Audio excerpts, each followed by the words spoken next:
ဆရာကြီးနဲ့အတန်းသားများအားလုံးမင်္ဂလာပါရှင်။ကျမတို့ presentation ကြည့်ပြီးစစ်ကနေပြီးတော့တင်ဆက်ပေးတော့မှာကတော့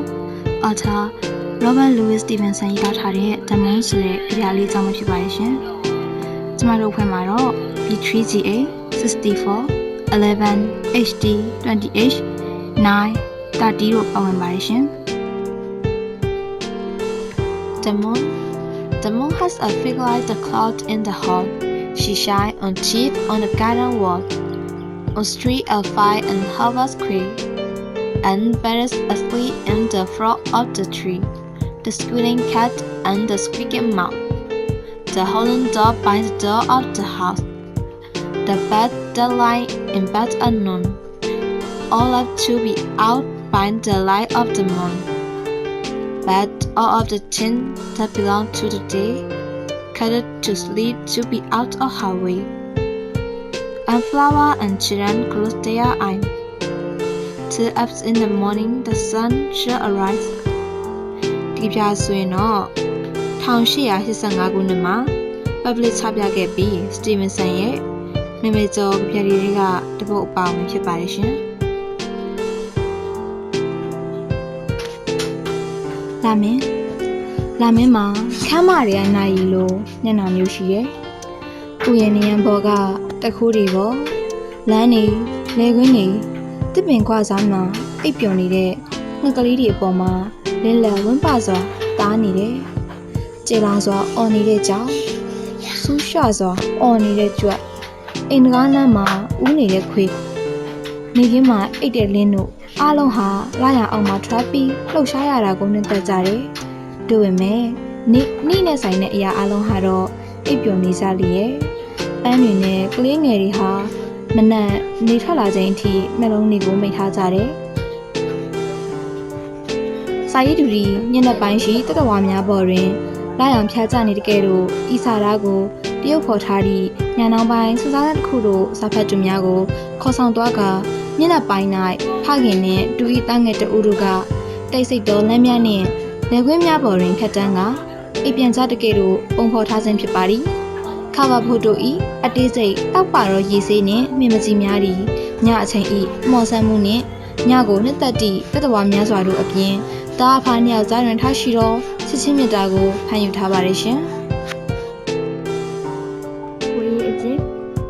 Robert Louis Stevenson သည်အင်္ဂလိပ်စာပေလောက၌ပုံရိပ်ထူများရေးသားခြင်းဖြင့်ကမ္ဘာကျော်ဖြစ်လာသောစာရေးဆရာကြီးတစ်ဦးဖြစ်သည်။ခရီး1850ပြည့်နှစ်နိုဝင်ဘာလ23ရက်နေ့တွင်စကော့တလန်နိုင်ငံအီဒင်ဘာရာမြို့၌မွေးဖွားသည်။ငယ်စဉ်ကများစွာချူချလာသဖြင့်ကျောင်းမမတက်နိုင်မဲ့အိမ်တွင်ပင်လူရပြုစုခြင်းခံခဲ့ရ၏။ရန်ဖန်ရန်ခါမြို့ပြင်အင်ဂျင်နီယာဖြစ်သောဖခင်နှင့်အတူစကော့တလန်ကမ်းရိုးတန်းတစ်လျှောက်ရှိ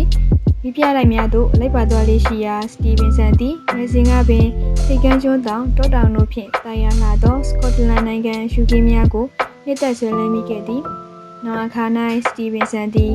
ဥပဒေပညာကိုတေချာတမြောက်ခဲ့တော်လဲစာရေးခြင်းဖြင့်သာအသက်မွေးရန်ဆုံးဖြတ်ခဲ့ပါသည်။1896ခုနှစ်အသက်26နှစ်အရွယ်တွင်စတီဗင်ဆန်သည် Mrs. Osborne အမည်ရှိအမေရိကန်သူမိုးဆိုးမတဦးနှင့်ပြည်သစ်နိုင်ငံ၌တွေ့ဆုံကမိတ္တတဝင်ခဲ့ကလက်ထပ်ယူခဲ့ပါသည်။ Stevenson သည်စကော့တလန်နိုင်ငံ၏ပြင်းထန်သောရာသီဥတုဒဏ်ကိုမခံနိုင်သဖြင့်မိမိကျန်းမာရေးနှင့်တင့်တော်မူတည်တာကိုနှစ်ပေါင်းများစွာလက်ရှာဖွေခဲ့သည်။နောက်ဆုံး၌ပစိဖိတ်သမုဒ္ဒရာတောင်ပိုင်းရှိစမိုးဝါကျွန်းစုကိုတွေ့သဖြင့်အိမ်သားများနှင့်အတူထိုကျွန်းစုသို့ပြောင်းရွှေ့နေထိုင်လေသည်။ဤစမိုးဝါကျွန်းစုသို့ရောက်၍၄နှစ်အကြာ1894ခုဒီဇင်ဘာ4ရက်နေ့တွင်စတီဗင်ဆန်သည်နှလုံးရောဂါဖြင့်ရုတ်တရက်ကွယ်လွန်လေသည်။စတီဗင်ဆန်သည်ပုံပြောဆရာကြီးတဦးအနေဖြင့်ချစ်ခင်ကြသောတိုင်းရင်းသားများလည်းစတီဗင်ဆန်၏ရုပ်ကလပ်ကိုထိုကျွန်းစုရှိဘာ၏တောင်ထွက်သို့တည်ယူ၍ဟူသွင်းတကြူကြသည်။ထိုနေရာကစတီဗင်ဆန်မကွယ်လွန်မီကသူ့အားတကြူရမှကြားခဲ့သောနေရာပင်ဖြစ်သည်။စတီဗင်ဆန်ဟာဝိထုတို့ဝိထုရှိ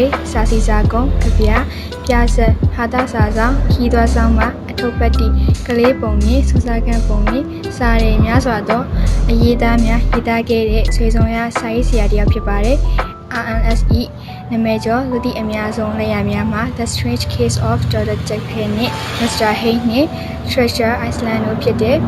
သူဟာစာပေရင်မဟုတ်ပါပဲပကြီးပညာကိုလည်းတွေ့ကြတာဖြစ်ပါတယ်။ မွေးရမြေအကျင်ပါရာကိုရေးဆွဲထားတဲ့ပကြီးဟာလည်းအလွန်နာမည်ကြီးပါတယ်။ယခုအချိန်မှာလည်းနာမည်ကျော်ကမ္ဘာလဲစာရေးဆရာ Robert Louis Stevenson ကိုဂုဏ်ပြုတဲ့အနေနဲ့သူ၏မွေးနေ့နိုဝင်ဘာလ23ရက်နေ့မှာ RNS Day ပြုလုပ်ပေးကြပါတယ်။ ယနေ့ခေတ်မှာစာပေဖတ်ရှုသူဆိုတာလူငယ်တွေကြားထဲမှာရှားပါတစ်ထက်ရှားပါလာတယ်ဗျလူငယ်တွေကိုကျွန်တော်စာများများဖတ်စေချင်ပါတယ်ဗျကျွန်တော်တို့အခုဖော်ပြသွားတဲ့စာရေးဆရာကြီး Louis Stevenson ကဲတော့စာပေကိုချစ်မြတ်သူစာရေးရတာကိုသဘောကျနှစ်သက်သူများရှိခဲ့မယ်ဆိုရင်ဘာအခက်ခဲပဲဖြစ်ဖြစ်လက်မလျှော့ပဲကိုရီမန်းတဲ့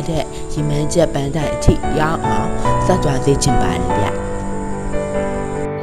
ကျမတို့ဟာစာတအုပ်ဖတ်ရင်အတည်ပညာတစ်ခုထပ်မကတိုးလာနိုင်ပါတယ်။စာမင်းများဖတ်ရင်အတည်ပညာများများရပါမယ်။စာမင်းများဖတ်ဖို့အကြံပြုချင်ပါတယ်ရှင်။ဘဟုတုတပေးတဲ့စာအုပ်တွေစာပေတွေဘာရပြန်စာအုပ်တွေဖတ်ခြင်းဖြင့်ကိုယ့်အတွက်ဘဟုတုတပူရတယ်လို့မအားတော့ပါဘူး။အပြင်လောကအကြောင်းတွေလူမှုဘဝအကြောင်းတွေကိုပုံမပြည့်နှံ့သိရှိလာမှာပါ။စာအုပ်တွေမှမဟုတ်ပါဘူး။ပညာပေးစာတို့တွေဟာလည်းကိုယ့်အတွက်အတည်ပညာတစ်ခုတိုးစေပါတယ်ပေါ့နော်။ကြပြတစ်ပုဒ်ကိုဖတ်ခြင်းအပြင်လည်းအတည်ပညာတွေရရှိစေပါတယ်။ကြပြတစ်ပုဒ်မှာဆိုရဖြင့်စာအုပ်တွေကလို့စာရီအများကြီးဖြင့်ရေးသားမထားပေမဲ့ဥပမာတစ်ခုခုကိုခိုင်းနိုင်ပြီးရေးသားဖော်ဆက်ထားတာပဲဖြစ်ပါတယ်။ဒါကြောင့်ကြပြမှာဆိုလေဘဟုတုတအများကြီးရပါတယ်။ဒါကြောင့်လည်းကြပြတွေကိုနှစ်သက်တဲ့လူတွေဆိုပြီးတော့တည်တံ့ရှိရပါတော့။